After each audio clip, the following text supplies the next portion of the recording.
оқушылар түгел ме? Иә, 18 оқушы. Жарайды. Үй тапсырмасын ойнап келдік па? Иә. Онда бір оқушыға үй тапсырмасын жинап әкеліп ойны.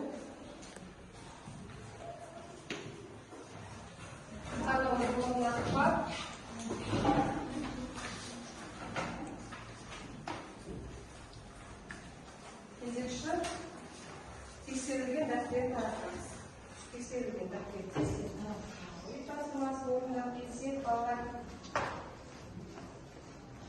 Ал бәріміз орнымыздан тұрып, сабақты бастамастан алдын, сабақты атмосферасын қалыптастырып алайық. Қалай болады?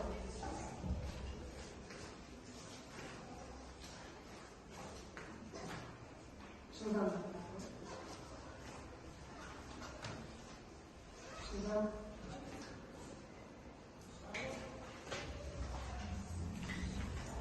Үй тапсырмасын шығаруға қиналған жоқпыз ба? Жоқ. Ал атмосферасын қалыптастырып алайық. Бастаймыз. Алақанды ашайық, көңіл нұрын шашайық, жүрекке жылу сыйлайық, бір-бірімізге шашайық. Көңілімізге шаштық па? Арасында олай болса, жақсы көңілшілік сыйламызда өткенді қайталап. Қане тақтаға қарайықшы. Тақтаға қараймыз, өткен сабақтарымызды қайталап, миға шабуыл жасап алайық. Сынып тақтасының неше бұрышы бар? Неше бұрышы бар? 1, 2, 3, 4. Жақсы жаңасында еңбек келесі. Бөлмеде әр бұрышта бір мысықтан және оған қарама-қарсы 3 мысықтан отырса, бөлмеде неше мысық бар? 4 мысық бар. Өйткені бөлменің неше бұрыш бар? 4 бұрыш бар.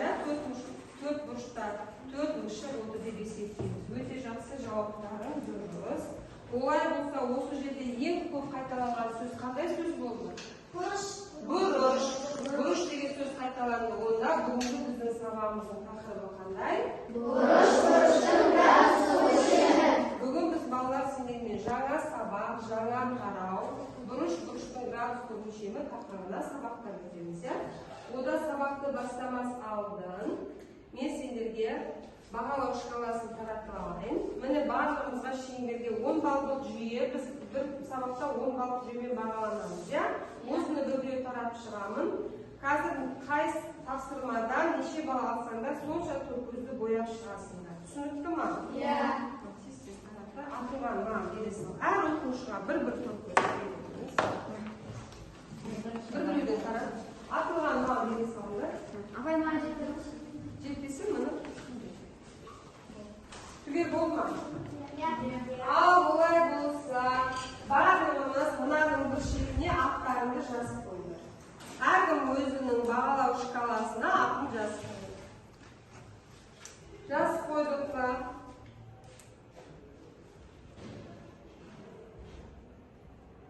Жазып болса,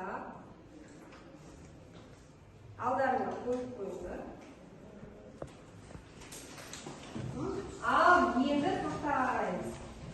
Бұрыш және бұрыштың бүгінгі өтетін жаңа сабағымыз, жаңа қарауымыз бұрыш бұрыштың градусты өлшемі. Дәптеріңізді ашамызда тақырыпты бүгінгі числоны жазыңыз. Бүгінгі күнді жазамыз. Дәптерімізге 15-04-2022 жыл сынып жұмысы бұрыш бұрыштың градусты өлшемі. Дәптерімізге жаңа тақырыпты жазайық.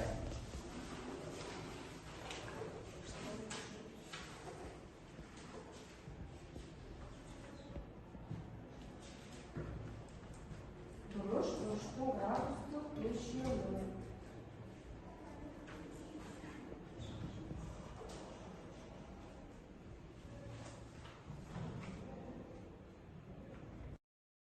Қараймыз.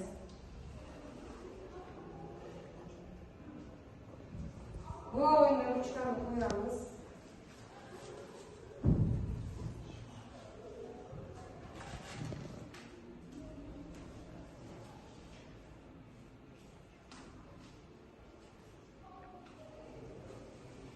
Бұрыш, бүгінгі өтетін жаңа сабағымыз. Бұрыш бұрыштың градустық өлшемі.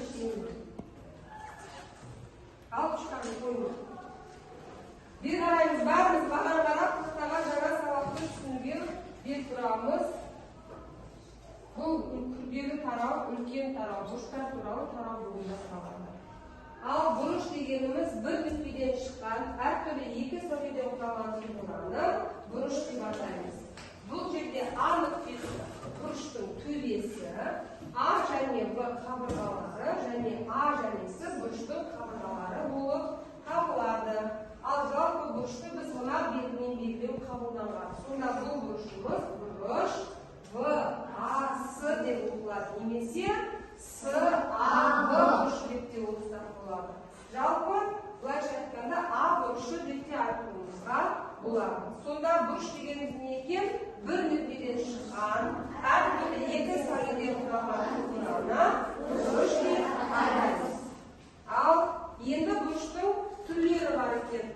Бұрыштың түрлерін атап жақсылап сіздерге түсіндіріп өтейін, есіңізге сақтап қаламыз. 90 градусқа тең бұрышты тірек бұрыш деп атаймыз.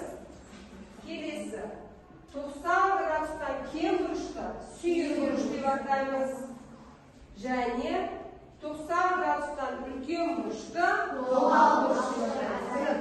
90 градустан үлкен болып тұр. 90 градусымыз деген ол бұрыш жасақтыңызда екен. Және 180 градусқа тең бұрышты жазыққа бұрыш деп атаймыз. Міне жазыққа бұрыш деген қанаттары жайылып тұр, иә? А, О, Б бұрышы. Сонда О деген ол несі бұрыштың төбесі, О, А қабырғасы, О, Б қабырғасы. Сонда бұрышымызды бұрыш белгісін жазып, А, О, Б бұрышы деп аталады. Сонда 180 градусқа тең бұрышты қандай бұрыш деп екенбіз? Жазыққа бұрыш деп атаймыз. Келесі. Енді қараңдар, біз қандай бұрыш көріп тұрмыз? Ортада биссектриса көріп тұрмыз, иә? Бұрыштың төбесінен басталып, оны өзара тең екі бұрышқа бөлетін сәуле биссектриса деп аталады. Сонда О, Е сәулесі, О, А сәулесі, О, А сәулесі. Неше сәуле бар бұл жерде?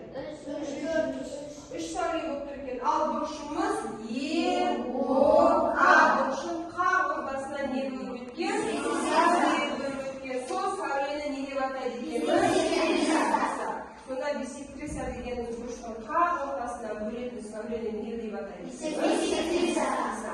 Ал 90 градусқа тең бұрышты не деп атаймыз? Тікбұрыш. 90 градустың қақ ортасына биссектриса жүргізсек, әрқайсысы неге тең болады? Градусқа тең болады. Жарайсыздар балалар, өте жақсы. Ал жаңа сабақты түсіндік па? Иә. Бұрыштың қандай түрлері бар екен? Айта қойын. Бұрыш төрт түрге бөлінеді. Олар сүйір бұрыш, доғал бұрыш, жазыққа бұрыш және тікбұрыш. Тікбұрыш болып төрт түрге бөлінеді екен. Аружан тұра ғой, 90 градусқа тең бұрышты қандай бұрыш деп атайды екенбіз? 90 градусқа тең бұрышты тікбұрыш деп атайды екенбіз. Өте жақсы. Бағдарлы тұра ғой, 90 градусқа кіші бұрышты не деп атаймыз? Сүйір бұрыш деп атаймыз. Қажа тұра ғой, 90 градустан үлкен бұрышты не деп атаймыз? Доғал бұрыш деп атаймыз. Өте жақсы. Ал Сақия тұра ғой, 180 градусқа тең бұрышты не деп атаймыз? Жазыққа бұрыш деп атаймыз. Жақсы. Ал бүгінгі менің сабағым, бүгінгі сабақтағы менің мақсатым, осы сабақты бұрыш ұғымын сендерге жақсылап меңгерту және бұрыштардың түрлерін ажырата білуге үйрету. Олай болса сабағымыздың барысында осы мақсаттарға жетеміз деп ойлаймын. Ал енді бәріміз кітабымызды ашайық. Кітаппен жұмыс жасаймыз. Кітаптарын ашыңдар. Қазір тақтаға шыққан әр оқушы 3 балдан алып отырады. 3-4 көз бояйды. Жақсы шығарған болса мен өзім бағасын айтып отырамын. 1186 есеп. Аяғы 1186 есепке шығасың. Шыға қояйын. Және 1188 есеп. 1188. Кім шығады? Кім шығады тақтаға? Нұжымчық 1188 есепке шығасың. Ал басқаларымыз орнымызда отырып тапсырманы орындаймыз. Ал ұшқаларын алды. Кітапқа қарай оқыдық. 1180 аяр орындайды 86-ны. Келесі тақтаға 1188-ді Нұжымбет орындайды. Орнымызда отырып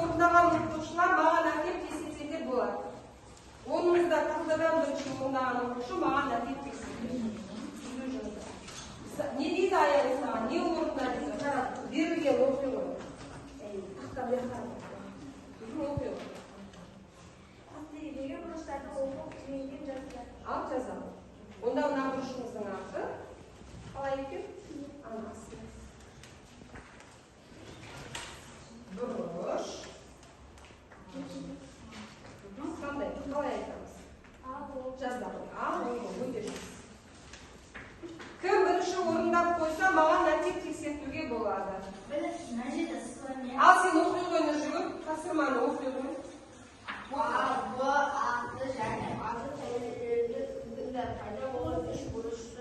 Белгіленген жазды. Bir нүкте белгілейміз. Bir нүкте белгілейміз. Сол нүктені А деп белгілейміз, нүктені. А. Енді айтады, А қандай сәуле жүргіз дейді? А, В сәулесі. Нүктеден бастайсың. Нүктеден бастайсың.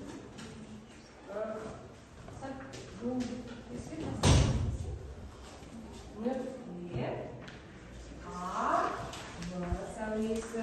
Енді одан қандай сәуле жүргіз дейді? А, С сәулесі. Өте жақсы жарайсың.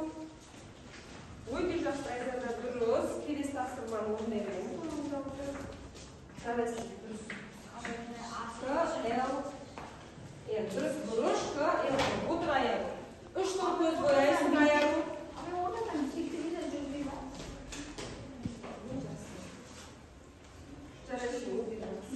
Енді қандай бұрыш жүргіздің? Екінші. Асы, енді А-ды сәулесін сәулесі. Я дұрыс айтасың. А-ды сәулесі. Д. Сонда бізде неше бұрыш пайда болды? Бұрыш. Бұрыш. В, А, Д. В, А, Д. Келесі бұрыш. Бұрыш. Қандай бұрыш пайда болды? Д, А, С. Тағы бір бұрышымыз пайда болды. Бұрыш қандай бұрыш пайда болды? Доғал бұрыштайсы. В, А, С. В, А, С. Өте жақсы, жарайсың. Оқып шықшы қайда болған бұрыштар? Бұрыш. Бұрыш. В, А, Д. Бұрыш. Д, А, С. Бұрыш. В. Нұржігіт екі тор көзді бояйды. Нұржігіт екі тор көзді бояйды. Аяғы үш тор көзді бояйды. Үш тор көзді. Енді болсақ 1589-шы есеп. 1589-шы есеп. Қажау, азда шығады. Нүктесі мәсіне шығады. Қажау сыннан өшіп тақтаны. Қиналмастан жоқпыз ба? Жарайсыңдар, өте жақсы. Тақырып қызық па екен? Иә. Ал.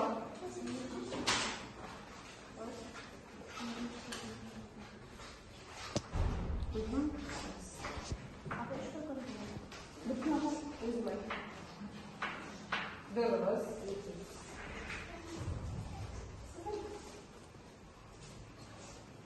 Ал 1589-дің асын қажау орындайды, әсі нүктесін орындайды.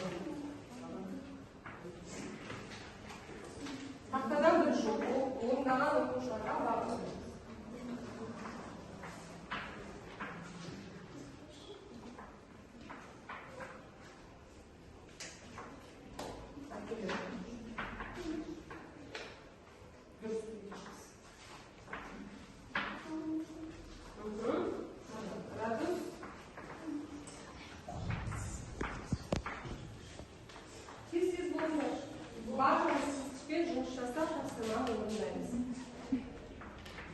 Молодец, өте жақсы, Мадина.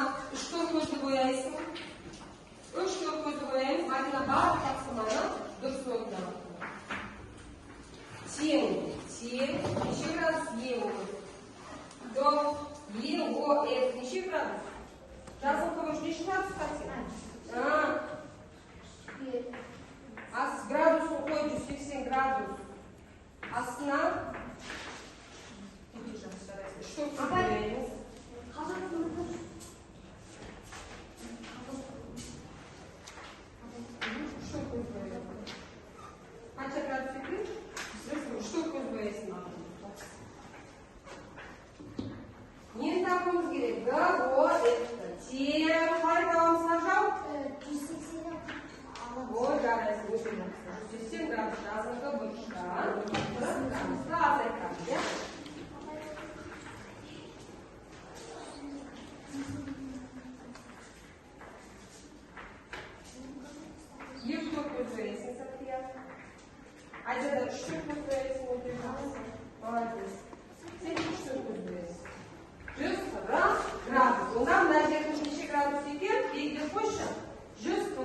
градусқа тең.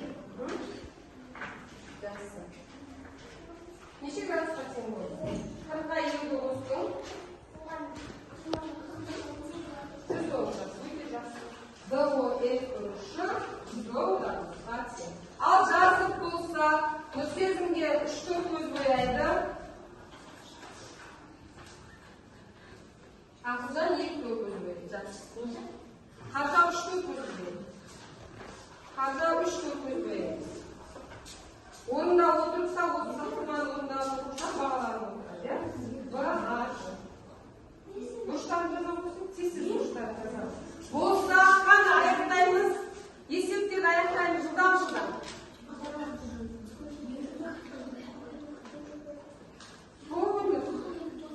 Я никто көзі. Нет, орында отыр, болса ғанмай. Болса, ручканы қойыңдар. Болса, ручканы қоямыз.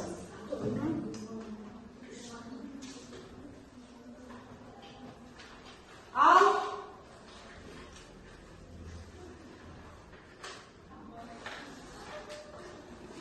болды ға? Болыңдар ма? Болса, отырған кішкене шашасақ, септі жасап, сабағымызды пысықтай түсуге. Кән бәріміз ортаға келейік. Шарт шеңбер отырамыз. Дәптер ручкаларымды жауып қоя қоймайды. Жауып, шартты шеңбер отырамыз. Келмей.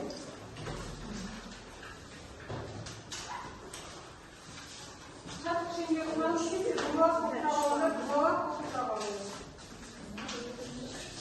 Қазір әр дұрыс орындаған тапсырмаға сол астындағы 2 балдан алып 2 балдан алып сенде де ақтатыңдар. Ал қазір меселерге тапсырма береміз. Сол тапсырманы дұрыс орындаған меселерге дұрыс тұжырым айтатын болса 2 шапақ аласыңдар. Ал егер қате тұжырым айтатын болса аяқпен 2 шапақ аламыз. Сонда секті сәтті әрі сабағымызды пысықтай түсеміз. Егер де қате орындаған оқушы бағаланбай, әрбір орындаған оқушы 2 балдан аласыңдар. Ал дайындаламыз. Олай болса, тік бұрыш 90 градусқа тең. 90 градустан кіші бұрышты доғал бұрыш деп атайды. 90 градустан кіші бұрышты, дұрыс айттыңдар. Енді 180 градусқа тең бұрышты жазыңқы бұрыш дейміз. Ал 180 градустан кіші бұрышты доғал бұрыш деп атаймыз. 180 градустан кіші бұрышты доғал болады. Онда аяғымызды ал келесі тапсырма. Жазыңқы бұрыштың қақ ортасы 90 градусқа тең. 90 градустан үлкен болады. Ал сабақ түсіндіңізді ма? Әрқайсыңыз 2 көздерді бояңыз. Сіз 2 көздерді бояймыз. 2 көздерді боя қойыңдар.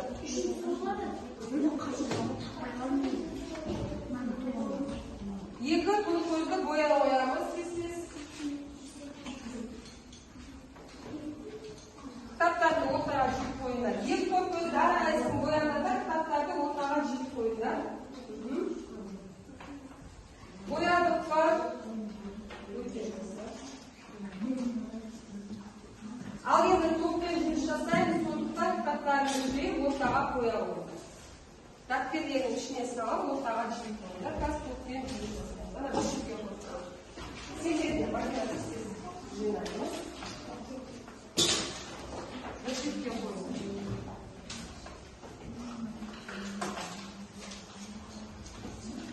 Болдық па? Ал енді топпен жұмысты, жүкті жұмысты аяқтады.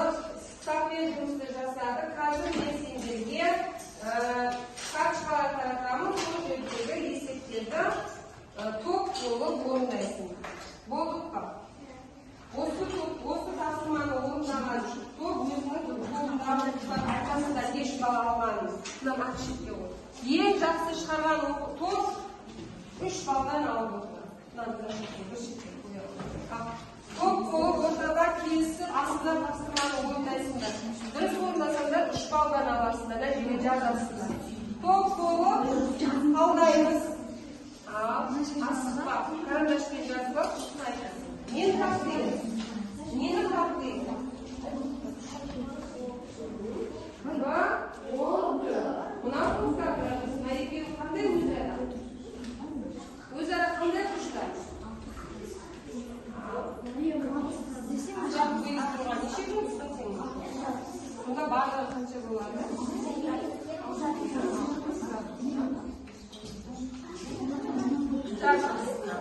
Дұрыс.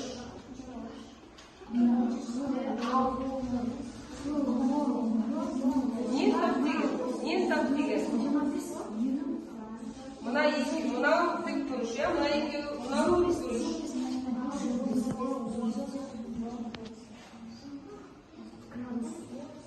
Қараңдар, мынау нешке тұспа тең екен? Мынау тік бұрыш болса, мына екеуі қанша болу керек? 90-ға. Онда мынау неге тең? 90-нан 25 қаламыз? 90 градус қаламыз. Мына бетінде осындаймыз. Мына бетінде осындаймыз.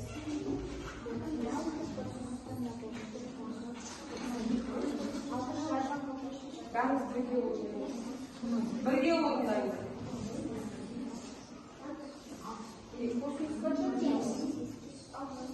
Онда мынау үште. Космосты жүзбешімге тең. Сыңайлясы қаншаға тең еді? Топпен бірге жұмыс жасаймыз. 117 дұрыс айтасың, мына жерге жазамын. 117. Екеуі космос қаншаға тең болады? 180-ге. Онда мына жерге жаз. Бұрыш А осысы тең.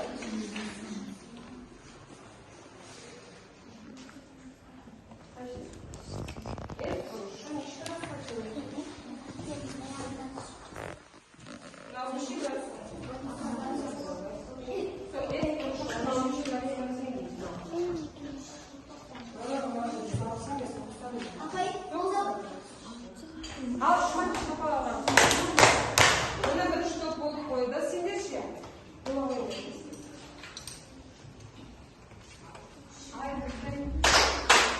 Мына екеуі мына айтқын, мына алған 90-дан 25 жасаған жауап. Жазда жер 65 жауап. Сен мына екеуі өзара тең болып тұр, сонда мына неше жасың? Ал бұлдар шматты шапалаған ба? Сендерде болдыңдар ма? Онда бір-біріміздің есебімізді тексереміз. Мына осында. Ал тексерімде бір шығарып қоймақ. Сендер мынаны тексереміз. Мына бет болмайды.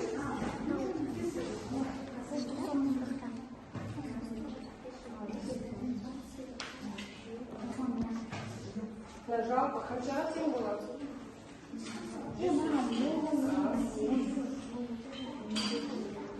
Он неше градусқа тең? Мынау қандай бұрыш? Сүйір бұрыш. Х-та Х тоқсан қанша болады сонда? 45 градус. Мына жерің 45 градус. Екеуі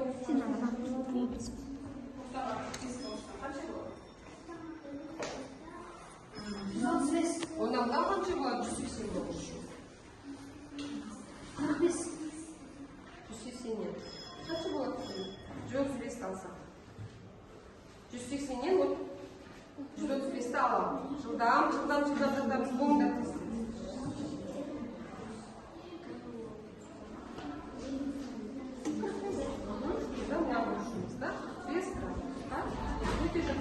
Ал мына жерге тексерді дұрыс шығарма.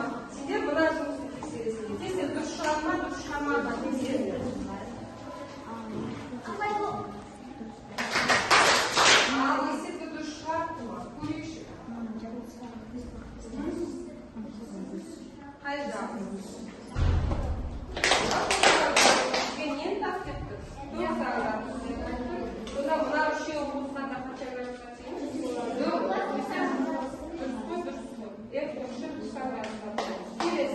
Ал дұрыс па? Үшеуі қосқанда неше градусқа? Онда мына топқа қанша балл қоясың? Әрқайсысына 3 балдан алып қоямыз ба? Онда 3 балдан әрқайсысын белгілеп шығасың. Сендер ше? Дұрыс па екен есептері? Ал қалай шығарыңдар? Қалай шығарыңдар? Айтыңдаршы. Дұрыс. 180 градус болды. Мына бетін айтар ғой.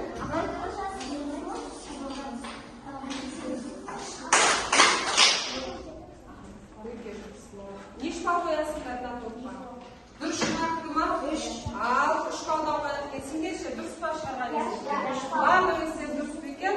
Онда 3 балдан қоямыз ба? Ал енді топтың ішіне бағалайықшы. Сендер барлық топты дұрыс шығарма оқушылар? Дұрыс қатар. Бәрін қатысыңдар ма? Онда бәрін 3 топ көзден қоясыңдар. Сендерше мына топ. Сендер барлығы дұрыс қатысыңдар ма? Онда әрқайсың 3 топта. Сендер балаларға қатысыңдар. Бәрі қатысты ма?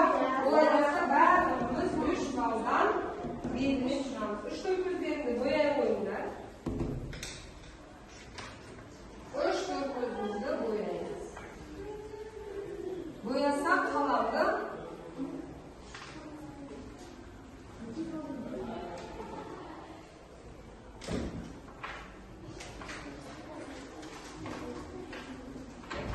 Болдық балалар.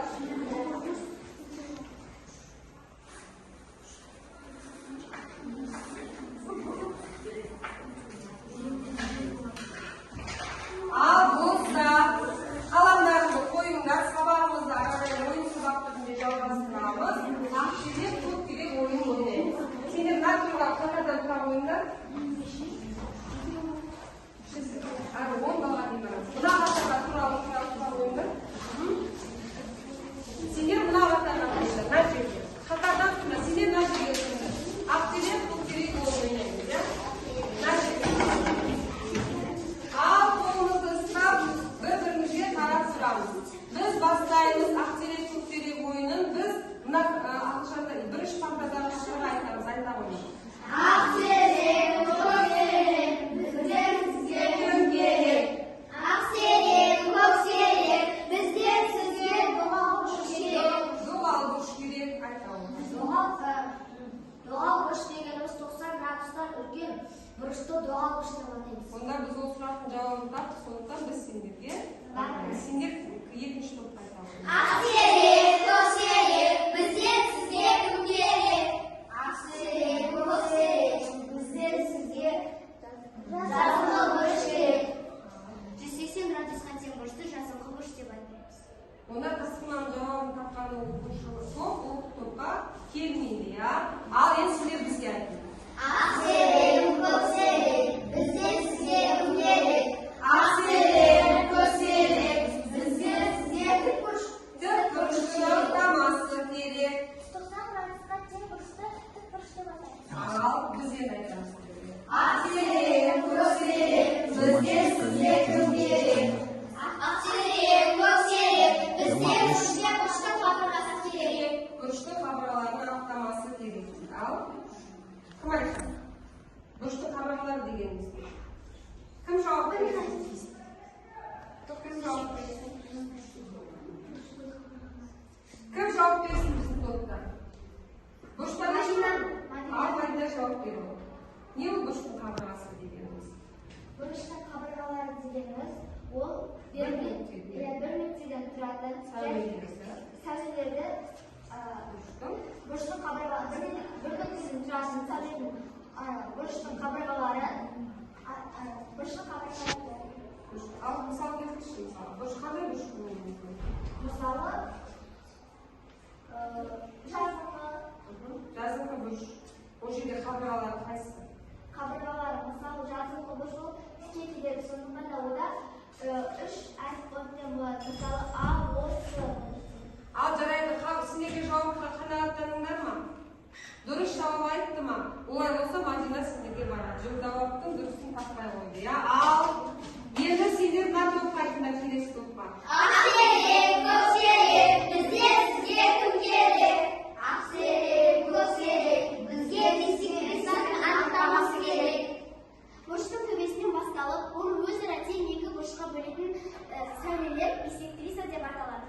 Ал онда дұрыс жауап тапты, онда келмейді. Сендер бізге айтасыңыз. Ақтерек көктерек, біздер сізге кім керек? Ақтерек көктерек, біздер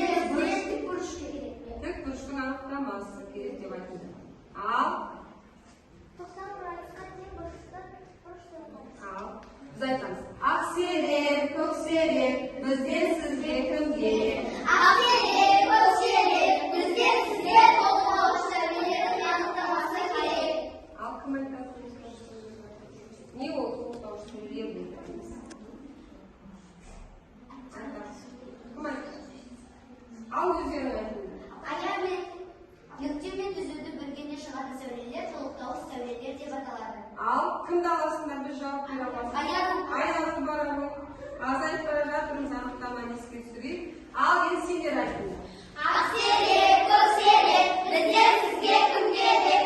Aq kerak, ko'k kerak. Bizga sizga suyurush kerak.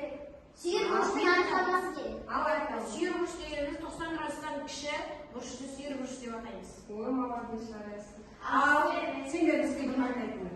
Aq kerak, ko'k kerak. Bizga sizga kim kerak? Aq kerak, ko'k kerak. Sizga bizga Guruch. Buni aniqlaması kerak. Guruchni yanıtlaması kerak. Apa bizga masalan yüksek degan qurollar qurolni guruch Старая программа выбежаться. Или инструкторға Ал қайсы мына жаңа сабаққа жауап берген оқушылар бір балдар қойып шығасыңдар. Әр сұраққа жауап берген оқушы бір балдарды бояйсыңдар.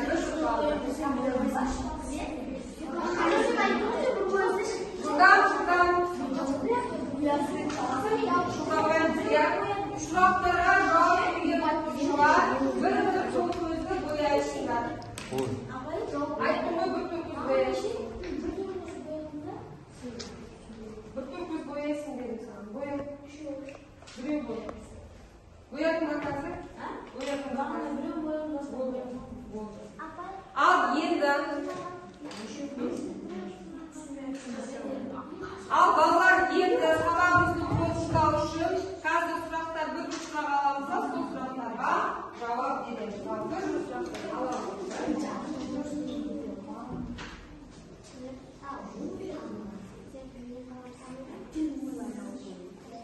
Bir suroqdan olamiz.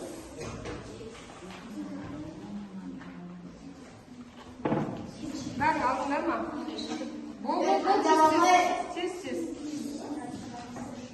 Bir suroqdan olamiz.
Al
Kim cevap vermeydi?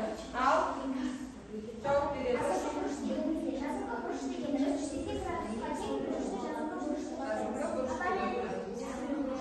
Al. 90 градусқа тең бұрышты деп көрсетеді.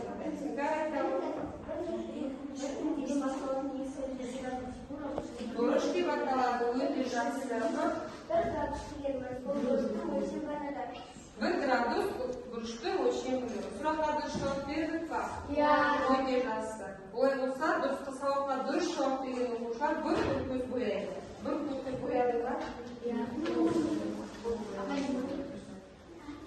Бояп қойса бояды. Ал енді сендерге менен тағы сұрақ қоямын, сол сұрақтарға жауап беріп отырайық.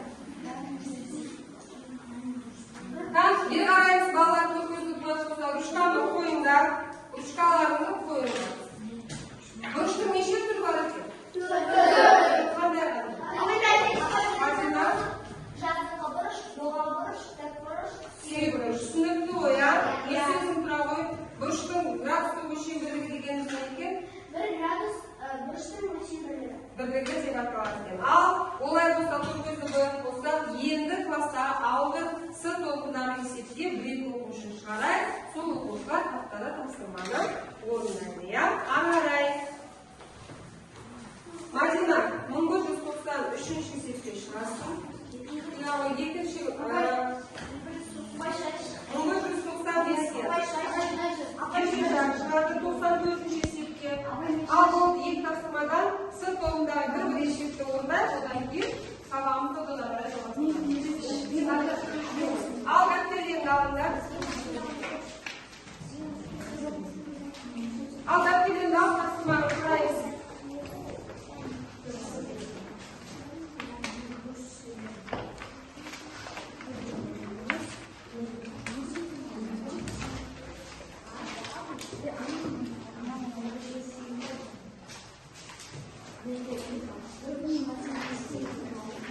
Ал дәптеріміз шуылдамаймыз, тыныш отырамыз.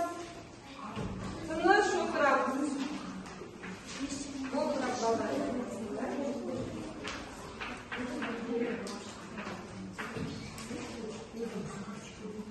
Қашам сұрақ қойыңдар. Сүйегіш дегеніміз не екен? Сүйегіш дегеніміз 90 градусқа кіші Бұрышты. бұрышта сүйегіш болады. Даниял сұрағыз. Тікбұрыш дегеніміз не екен? Тікбұрыш 80 градус, 90 градусқа тең бұрышты. Тең бұрышты тікбұрыш деп атаймыз. Ал тыныш отырып тапсырмада орындаймыз. Тақтадан бұрыш орындаған бұрышы балаларды.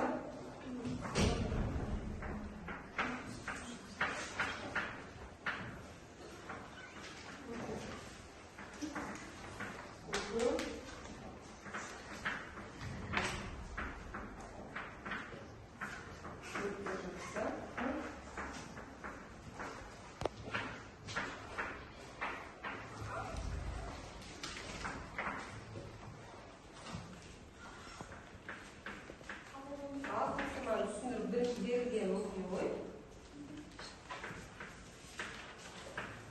Бұрыш EOR 110 градус және NOR 130 градус. NOR бұрышының градустық өлшемі неше градус? Ал. Мен осы NOR деген қандай градус сенде? NOR деген қандай бұрыш? Жазығы. Ол неше градусқа тең? 110 градусқа тең. Жазығы бұрыш неше градусқа тең? 180 градусқа тең. Ал бұл EOR тең болады 110 градусқа, ал NOR тең болады 130 градусқа. Мен ол үшін NOR 180 градусқа тең. Соны табу үшін ең бірінші осы 110 градустан санды алып, соған 130 градустан алдым. Сол шыққан санды 60 70. Сол 60-тан 70 градусты қостым, 130 градус, 180 градустан 130 градусты алып, тең болады 50 градус. Сонда NOR тең болады 50 градусқа. Өте жақсы жарайсың, отырамын. Ал Еркежан, тапсырманы оқып шықтыңызшы. Бұрыш EOR тең 90 градус. Оның сәулесі EOR бұрышын EOR және DOR бұрыштарына бөледі.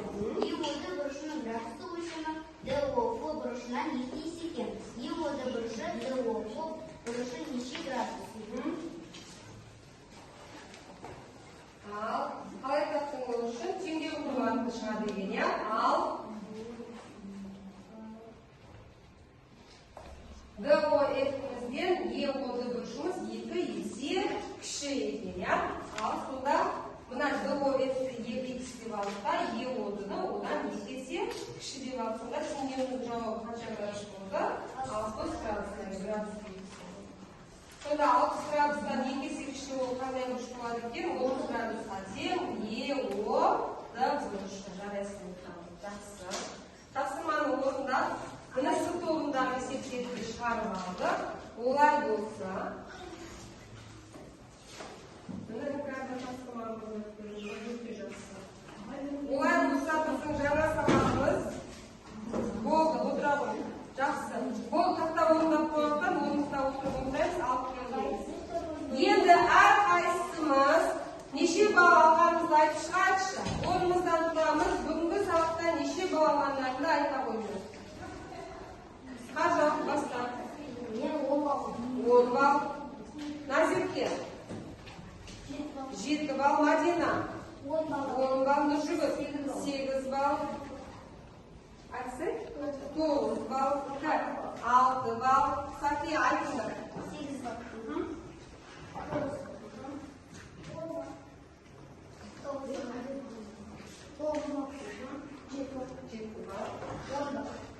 10 балл.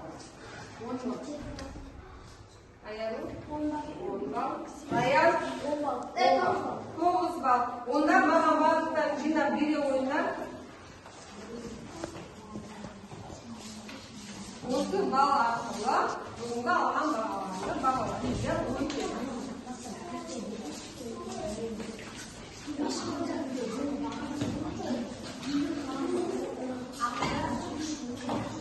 Болды, отырамыз.